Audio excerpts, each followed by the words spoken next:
मुजफ्फरनगर की SC/ST court ने आज 10 साल से विचाराधीन चल रहे एक मामले में 4 आरोपियों को 2 साल की सजा और आर्थिक दंड की सजा सुनाई है। वहीं SC/ST कोर्ट के विशेष न्यायाधीश वीरेंद्र कुमार पांडे ने वकीलों की जजें सुनने के बाद जहां समाजवादी पार्टी के पूर्व राज्य मंत्री मुकेश चौधरी गवाह के हॉर्स स्टाइल होने के बाद बरी कर दिए गए, वहीं अन्य 4 आरोपियों को 10-10 साल की सजा सुनाई गई। बता दें कि वर्ष 2009 में मुजफ्फरनगर विकास भवन स्थित समाज कल्याण अधिकारी रिंकू सिंह राही पर उस समय जानलेवा हमला कर दिया गया था, जब समाज कल्याण अधिकारी अपने सरकारी निवास पर बैडमिंटन खेल रहे थे। पुलिस ने इस पूरे मामले में समाजवादी पार्टी के नेता मुकेश चौधरी सहित 7 लोगों को आरोपी बनाया था।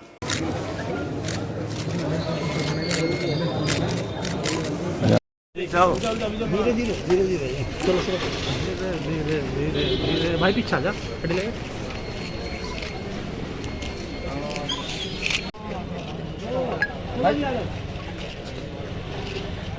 आ जाओ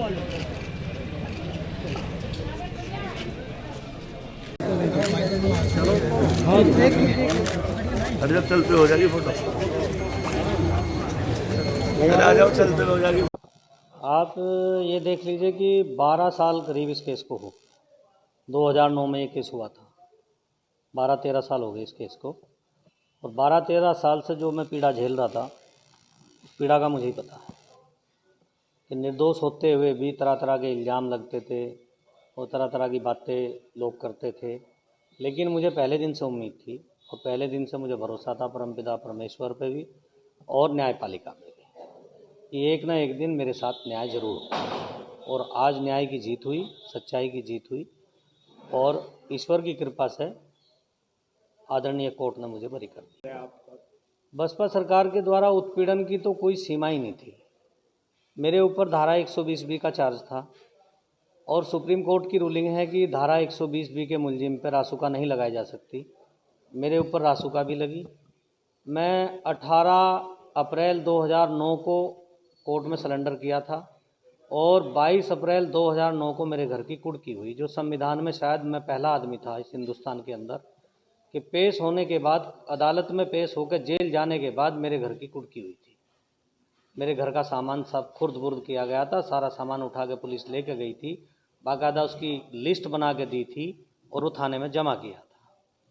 तो इससे ज़्यादा अत्याचार और पुलिस क्या सहनी पड़ी? परिवार को यातनाएं सहनी पड़ी कि मेरे ऊपर गैंगस्टर लगा के धारा 14A के तहत मेरी संपत्ति सीज कर दी थी। जो संपत्ति मेरे पैदा होने से पहले मेरे बाप दादा ने मेरे पिताजी को दी थी, वो भी सीज कर दी थी। मेरा घर सीज कर दिया था, मेरे भाइयों की प्रॉपर्टी सीज कर दी थी, मेरे दोस्तों की प्रॉपर्टी सीज कर दी थी, बैंक खाते सीज कर दिए थे, दाने दाने को मोहताज कर दिया था, घर पे छत नहीं छोड़ दी थी और बच्चे मेरे किराए पर रहे। मुझे ही पता कि वो 2 साल मैंने किस तरह से काटे जब तक मेरी प्रॉपर्टी हाई कोर्ट। 2009 में हमारे यहाँ पे PCS अधिकारी रिंकू सिंह राही थे, जो समाज कल्याण अधिकारी में पोस्टेड थे, और 2009 में जो इनके साथ घटना हुई है उससे रिलेटेड जो है आज जजमेंट जो है माननीय न्यायालय ने दिया है।